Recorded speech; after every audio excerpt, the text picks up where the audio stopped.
नमस्कार विद्यार्थियों, स्वागत है आपका अपने YouTube channel GK by Jitendra Khichar. अगर आप कक्षा 11 के विद्यार्थी हैं तो इस वीडियो को अंत तक देखें।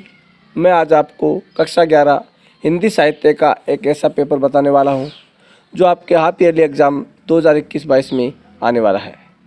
तो सभी विद्यार्थी वीडियो को अंत तक देखें। चैनल पर नए तो चैनल को सब्सक्राइब करें, वीडियो को लाइक शेयर ज़रूर करें। हमारा पहला प्रश्न है अपठित गद्यांश, यानी निम्नलिखित अपठित गद्यांश को ध्यानपूर्वक पढ़कर नीचे लिखे प्रश्नों के उत्तर दीजिए। जो अपठित गद्यांश दिया गया आपको, इसको सावधानी पूर्वक पढ़ें और पढ़ने के बाद में जो नीचे प्रश्न दिए गए हैं, जैसे पहला प्रश्न, हमें किन विचारों को अनुभूत कर लेने की आवश्यकता है, यानी इसमें जीवन निर्माण, चरित्र निर्माण, मनुष्य निर्माण, यानी उपरोक्त सभी इसमें आएगा। शिक्षा का सही अर्थ है। प्रश्न संख्या 3, निज ज्ञान भंडार का समृद्ध करने के लिए आवश्यक है। इस प्रकार से जो आपको ये 8 प्रश्न दिए गए हैं, उन प्रश्नों को आपको अच्छी तरीके से हल करना है। उसके बाद में प्रश्न संख्या 2,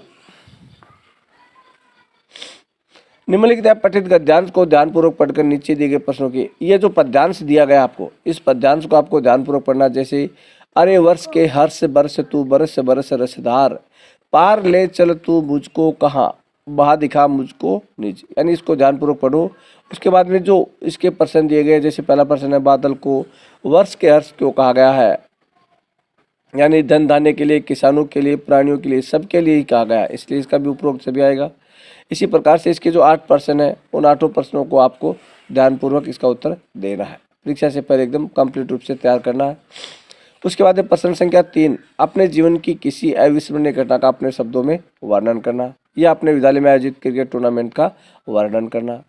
प्रश्न संख्या 4, जिला कलेक्टर बीकानेर की ओर से स्वास्थ्य सचिव राजस्थान सरकार को अपने क्षेत्र में अज्ञात बीमारी से राहत दिलवाने हेतु राजधानी से एक चिकित्सकों की टीम भिजवाने हेतु एक निर्धारित प्रारूप में एक कार्यालय पत्र लिखना है। इसमें भी आपको अथवा दिया गया कि अपने क्षेत्र के पंचायत प्रभारी प्राथमिक शिक्षा अधिकारी को एक आवेदन पत्र लिखिए, जिसमें अपनी योग्यता के एवं अनुभव आदि का उल्लेख करते हुए अंशकालीन अतिथि शिक्षक यानी विद्यार्थी मित्र के रूप में नियुक्ति के लिए आपको आवेदन करना है। प्रश्न संख्या 5, प्रतिवेदन पर अभिप्राय एवं परिभाषा या आदर्श प्रतिवेदन की विशेषताएं। प्रश्न 6, प्रेस विज्ञप्ति किसे कहते हैं, प्रेस विज्ञप्ति और प्रेस नोट में क्या अंतर है। इसमें भी आपको अथवा दिया गया है कि निदेशक माध्यमिक शिक्षा निदेशालय राजस्थान की ओर से राजस्थान के शिक्षकों को सूचनार्थ एक प्रेस विज्ञप्ति का प्रारूप तैयार कीजिए, जिसमें डॉक्टर राधाकृष्णन शिक्षक पुरस्कार हेतु आवेदन आमंत्रित किए गए हैं। प्रश्न संख्या 7, राज्य के माध्यमिक विद्यालय बीकानेर के विद्यालय की विकास समिति को आगामी बैठक हेतु एक कार्य सूची का प्रारूप दीजिए। इसमें भी आपको अथवा दिया गया, कार्यवृत्त से आप क्या समझते हैं, इसका स्वस्थ लिखित स्वरूप लिखिए एवं कार्यवृत्त लिखते समय ध्यान देने योग्य बिंदु पर प्रकाश डालिए। उसके बाद में व्याकरण के प्रश्न, उसमें प्रश्न संख्या 8, निम्न प्रश्नों में से उचित विकल्प का चयन कीजिए। कोई 6 का संयुक्त अक्षर का असंगत रूप कौन सा है, हिंदी शब्दकोश में किन वर्णों का लेखन नहीं है, शब्द किसकी मूल आकृति है। इस प्रकार से ये 6 क्वेश्चन दिए गए हैं। प्रश्न संख्या 9 में आपको जो 3 क्वेश्चन दिए गए, उनमें से 2 करने आपको, यानी किन्हीं 2 के उत्तर दीजिए, 2-2 नंबर के ही। संचार से आप क्या समझते हैं, संचार क्रांति के साधन कौन कौन से हैं, जनसंचार किसे कहते हैं, इसमें किन माध्यमों की सहायता ली जाती है। उसके बाद में खंड 3 है, पाठ्य पुस्तक अंतराल से। प्रश्न संख्या 10, निम्नलिखित काव्यांश की सप्रसंग व्याख्या करनी है, यानी ये किस पाठ से लिया गया, लेखक कौन है, बताते हुए इसकी आपको सप्रसंग व्याख्या करनी है। अरे इन दोहुन राहन पाई, हिंदू अपनी करे बढ़ाई, गागर सुवर्ण दे, यानी ये जो पद्यांश दिए गए, इसमें अथवा दिया गया है, अमल धवल गिरी के शिखरों पर बादल को गिरते देखा है, छोटे छोटे मोती जैसे उसके शीतल तुहिन कणों को मानसरोवर के उन स्वर्णिम कमलों पर गिरते देखा है। इनकी आपको व्याख्या करनी है। उसके बाद प्रश्न संख्या 11, सब आंखों में आंसू उजले कविता का मूल भाव स्पष्ट कीजिए, या खेलने में जो काको गुसिया पद में बाल मनोविज्ञान पर क्या प्रकाश डाला गया है।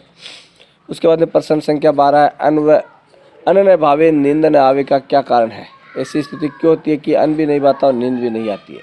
अथवा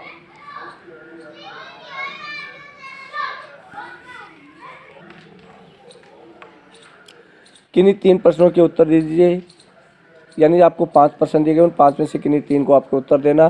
तूने अपनी इच्छा को अपने लिए कार कारा बना पंक्ति का काव्य सौंदर्य लिखिए। प्रश्न 2, पाठ्य पुस्तक में संकलित पदों के आधार पर पद भावर का काव्य सौंदर्य स्पष्ट कीजिए। 3 नंबर, सूरदास श्रृंगारता वात्सल्य के अद्वितीय कवि अवदान सही दीजिए। इसी प्रकार से इसमें जो 5 क्वेश्चन है उनमें से आपको 3 की दे दीजिए। 5 का क्वेश्चन है, बादल को घिरते देखा कविता का भाव सौंदर्य स्पष्ट कीजिए। उसके बाद में 14 नंबर है, निम्नलिखित गद्यांश की सह प्रसंग व्याख्या करनी है आपको। इसमें भी आपको अथवा दिया गया है। प्रश्न 15, मानव भातृत्व का एक सूत्र इन समस्त आत्माओं की एक लड़ी में पिरोए हुए इस कथन के संदर्भ में स्पष्ट कीजिए कि धर्म तोड़ता नहीं जोड़ता है। इसमें अथवा में मुंशी जी और सिद्धेश्वर की असंबंध बातें कहानी से कैसे संबंध है लिखिए। प्रश्न संख्या 16, किन्हीं 2 प्रश्नों के उत्तर दीजिए। 4 में से 2 की जैसे जैसे सुखिया चाप लेटा क्यों सोचता है, ज्योतिबा फुले की सबसे बड़ी विशेषता क्या है, मूंगे ने अपने स्वाभिमानी होने का परिचय किस प्रकार दिया था। प्रश्न 17, प्रेमचंद का जीवन परिचय या माधवी वर्मा का जीवन परिचय, दोनों में से एक करना है। प्रश्न संख्या 4, निम्नलिखित में से किन्हीं 5 प्रश्नों के उत्तर दीजिए। आपको ये 8 प्रश्न दिए गए, उनमें से आपको 5 के उत्तर देने हैं। आप अगर इसका स्क्रीनशॉट लेना चाहते हैं तो स्क्रीनशॉट भी ले सकते हैं। जैसे प्रश्न 1 है, अंडे के छिलके एकांकी के समाज में किन विकृतियों को उजागर किया गया। एकांकी अंडे के छिलके के आधार पर वीणा की चारित्रिक विशेषता है। इस प्रकार से सभी 8 में से आपको 5 प्रश्नों के उत्तर देना है। यह था हमारा कक्षा 11 हिंदी साहित्य का पेपर, जो आपके लिए अर्धवार्षिक परीक्षा 2021-22 में काफ़ी मददगार साबित होगा।